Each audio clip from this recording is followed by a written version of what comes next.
घर गृहस्थी संभालते संभालते हम सब बहुत कुछ सीख जाते हैं। कुछ चीज़ें हम दूसरों को देखकर सीखते हैं तो कुछ अपने खुद के ही एक्सपीरियंस से।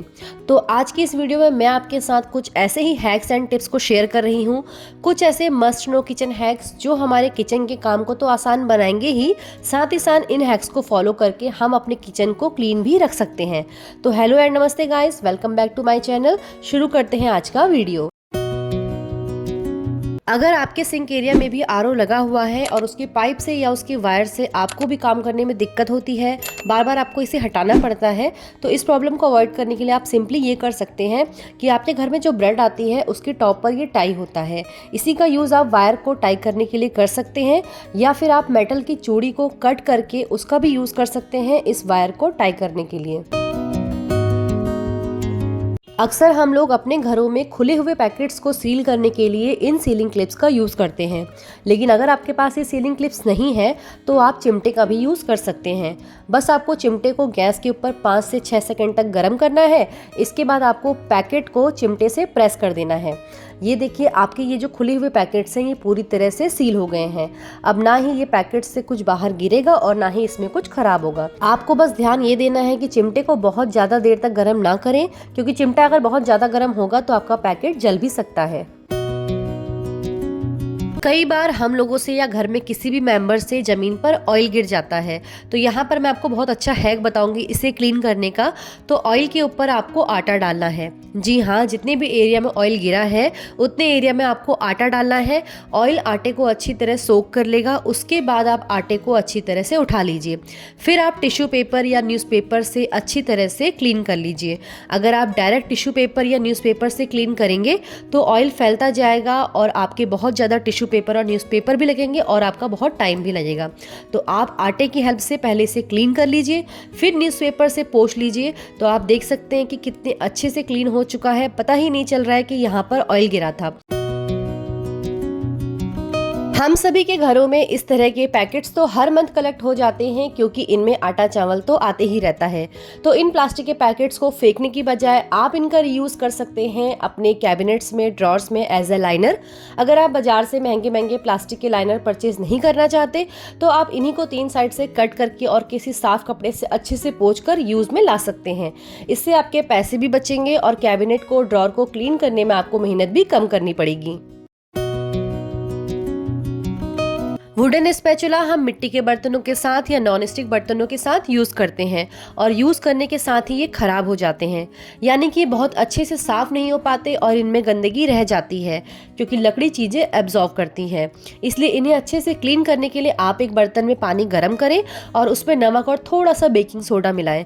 फिर इन स्पैचुला को जिस साइड से आप यूज़ करते हैं उस साइड को बर्तन में डालकर कुछ मिनट तक पानी को उबलने दें। जैसे ही आप इन्हें पानी में थोड़ी देर बाद देखेंगे तो आपको नजर आएगा कि पानी का कलर चेंज हो गया है और जो भी गंदगी है वो इन वुडन स्पैचुला और चम्मचों से निकल आएगी। बस कुछ देर बॉईल करने के बाद आप इन्हें निकाल दें। आप देख सकते हैं कि पानी कितना गंदा हो चुका है। तो पूरी तरह से वुडन स्पैचुला अब क्लीन हो गए हैं। इन्हें साफ पानी से अच्छे से धोकर और पोंछकर या फिर धूप में सुखाकर आप इन्हें फिर से यूज कर सकते हैं। याद रहे कि हमारा मेन मोटिव इन्हें अच्छे से क्लीन करना था, ना कि इन्हें चमकाना, क्योंकि लकड़ी के स्पैचुला का कलर टाइम के साथ ऐसा हो जाता है। हम लोग जब भी बाजार से जैम और चटनी की इस तरह की शीशियां खरीदते हैं तो ये शीशियां वैक्यूम पैक्ड होने के कारण इन्हें खोलने में कई बार बहुत प्रॉब्लम आती है। तो इन्हें खोलने का भी एक बहुत ही इजी हैक है कि बस आपको एक बर्तन में खौलता हुआ गर्म पानी लेना है और शीशी को उल्टा करके उसमें 10 मिनट के लिए आप ऐसे ही छोड़ दीजिए। 10 मिनट बाद जब आप देखेंगे और बॉटल को खोलेंगे तो ये आराम से ऐसे खुल जाएगी। आपको कोई भी एक्स्ट्रा मेहनत नहीं करनी पड़ेगी इसे खोलने के लिए। अगला हैक अदरक से रिलेटेड है। अदरक ना सिर्फ सब्जी का स्वाद बढ़ाता है बल्कि चाय को भी कड़क करता है। तो ऐसे में हम सभी के घरों में इसका इस्तेमाल भी खूब होता है, लेकिन नमी की वजह से अदरक में फंगस लग सकता है और वो जल्दी खराब हो सकता है।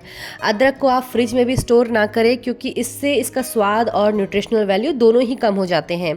तो अदरक को स्टोर करने के लिए आप इस तरह की नेट की बास्केट या जिसमें होल हो उस तरह की बास्केट का यूज़ करें, ताकि इसे चारों तरफ से और नीचे से भी हवा लगती रहे, जिससे अदरक जल्दी खराब नहीं होगा।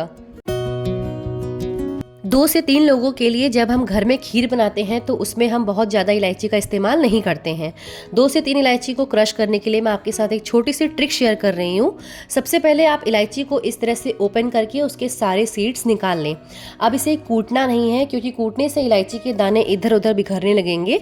तो आप इस तरह से एक स्पून लें और इस तरह से क्रश कर लें। इससे आपका टाइम भी बचेगा, आपका एक भी दाना इधर उधर बिखरेगा नहीं और फ्लेवर भी और ज़्यादा इन्हेंस होगा। और आप देख सकते हैं कि कितनी अच्छी तरह से सारे दाने क्रश हो गए हैं। अगला है कि ये है कि हमारे घरों में जो लोहे की कढ़ाई होती है, अक्सर हम लोग को ये प्रॉब्लम होती है कि उसमें रस्ट लग जाता है। तो उसको अवॉइड करने के लिए आप अपनी कढ़ाई को जब भी धुलते हैं तो धुलने के बाद उसे आप एक किसी साफ कपड़े से पोंछ लीजिए और पोंछने के बाद आप गैस ऑन करके अपने बर्तन को हल्का सा गर्म कर लीजिए। फिर ठंडा होने के बाद आप एक ड्रॉप कुकिंग ऑयल से कढ़ाई को थोड़ा सा ग्रीस कर लीजिए। फिर आप कपड़े से किसी पोंछ करके इस कढ़ाई को डायरेक्ट इस्तेमाल भी कर सकते हैं, और अगर आप इसे रख भी देंगे तो 1 हफ्ते बाद भी कढ़ाई में रस्ट नहीं लगेगा। अगला हैक हमारा ये है कि हम लोग किचन में जो भी स्क्रबर और स्पॉन्ज का यूज़ करते हैं उसको हमें टाइम टू टाइम क्लीन करते रहना चाहिए। उसके लिए आप गर्म पानी कर लीजिए, उसमें आप थोड़ा सा baking soda, liquid dish wash और थोड़ा सा विनेगर डाल लीजिए। फिर अपने सारे स्क्रबर और स्पॉन्ज को उसमें बॉईल कर लीजिए। किचन में हम जो भी स्क्रबर और क्लीनिंग टॉवल का यूज़ करते हैं उसमें जर्म्स और बैक्टीरिया हो जाते हैं, तो उसको क्लीन करना बहुत ज़रूरी होता है। तो आप पानी में उसे अच्छे से बॉईल करके फिर थोड़ी देर बाद आप उसे साफ पानी से धो लीजिए और सुखा लीजिए। आई होप फ्रेंड्स मेरा आज का वीडियो आपको पसंद आया होगा। वीडियो पसंद आया हो तो इसे लाइक और शेयर कर लीजिएगा और चैनल को सब्सक्राइब करना बिल्कुल मत भूलिएगा। मिलते हैं आपसे एक और नए और इंटरेस्टिंग वीडियो के साथ। तब तक के लिए बाय बाय।